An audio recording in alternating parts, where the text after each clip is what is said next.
Yo, what's up? Welcome back to another episode of The Sauce. Pumping out Sunday football videos here.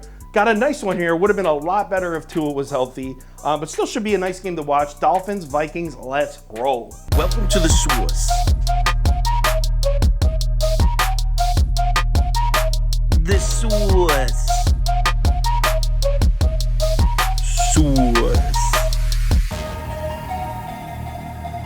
Hey, get the sauce. So Minnesota on the road in Miami here, and this line, the look-ahead line for this game was Miami -3. Check this out. Miami -3. Then they close it for week 5 games to happen on Sunday. When they reopen it, I'm assuming because of the Tua and Bridgewater injuries, it reopened at Miami +3. So a 6-point swing over last weekend. And the Sharps love the Dolphins here. Look at that, 96% of the money on Miami as of Tuesday morning. And really not much has changed here. Sharp money still is all over Miami. The line bounces back and forth between 3 and 3.5, which doesn't really make sense if all the money's on Miami, but hey, as I'm recording this on Saturday night, the line right now is Miami +3. So let's cap this game. If you subscribe to this channel, you already know the first step. We're running the numbers through the spreadsheet. According to the model, this line should be Miami -5.66. So that's a 9-point lean on the Dolphins here. Keep in mind, the model doesn't take into consideration injuries. All right, let's break down this matchup and question, should we just throw out all the passing numbers from Miami? Because I mean, Skylar Thompson starting at quarterback, and this dude did literally nothing through the air against the Jets last week. But to be fair, Miami had a terrible matchup last week. This is an offense that's centered around its 2-star wide receivers, right? Hill and Waddle.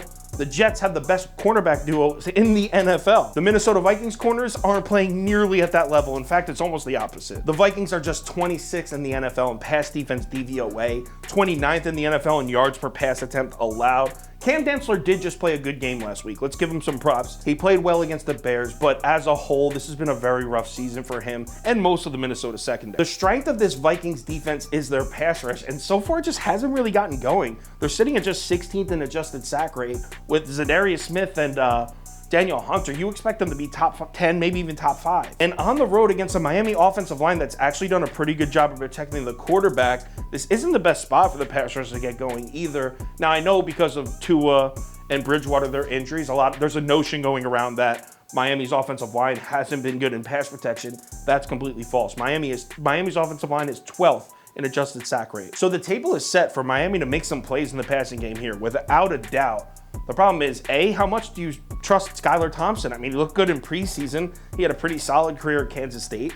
How much do you really trust him? And B, he has no run game to support him. Last week against the Jets, Mostert was able to put together a decent game, but as a whole, this Miami Dolphins run game just hasn't been there. And this is a Minnesota Vikings defense that shut down the Bears rushing attack last week. The Bears run the ball more than anyone else in football. Here's the chart. This is the Minnesota Vikings defensive DVOA chart. You can see basically getting better every single week. This is a defensive chart, so going down is better. Negative numbers are better on the defensive chart. So even though on paper, with Minnesota struggling against the pass and the Dolphins having 2 superstar wide receivers, even though on paper it looks like the Dolphins should eat on the Vikings defense, I actually think they're going to struggle with Skylar Thompson. Now, speaking of secondaries that can't stop the pass, why don't we flip the script and talk about when the Vikings have the ball? Because this Miami defense has been absolutely dreadful against the pass. They're dead last, 32nd in pass defense DVOA for the Dolphins. Nobody in football, analytically, is worse against the pass than the Miami Dolphins. Cornerback Xavier Howard returns to the lineup for Miami this week, but is that even a good thing? This dude has been awful this year. Look at these numbers. These are crazy. So Xavier Howard, quarterbacks throwing at Howard are averaging a 149.3 passer rating on the throws at Howard. They're also averaging 19.2 yards per completion throwing at Howard. Statistically, he's the worst starting cornerback in the NFL this year. Also, the pass rush hasn't been there. Kirk Cousins should have plenty of time to throw the ball. I mean, Miami's just 24th in adjusted sack rate. They're 30th in QB pressure rate. And the Vikings have done a pretty good job of protecting Cousins. They're 8th or 9th in adjusted sack rate, the offensive line for the Vikings. I mean, think about that. Really think about it. If the Dolphins can't pressure Kirk Cousins and they can't cover anybody, they're the worst pass coverage team in the league statistically.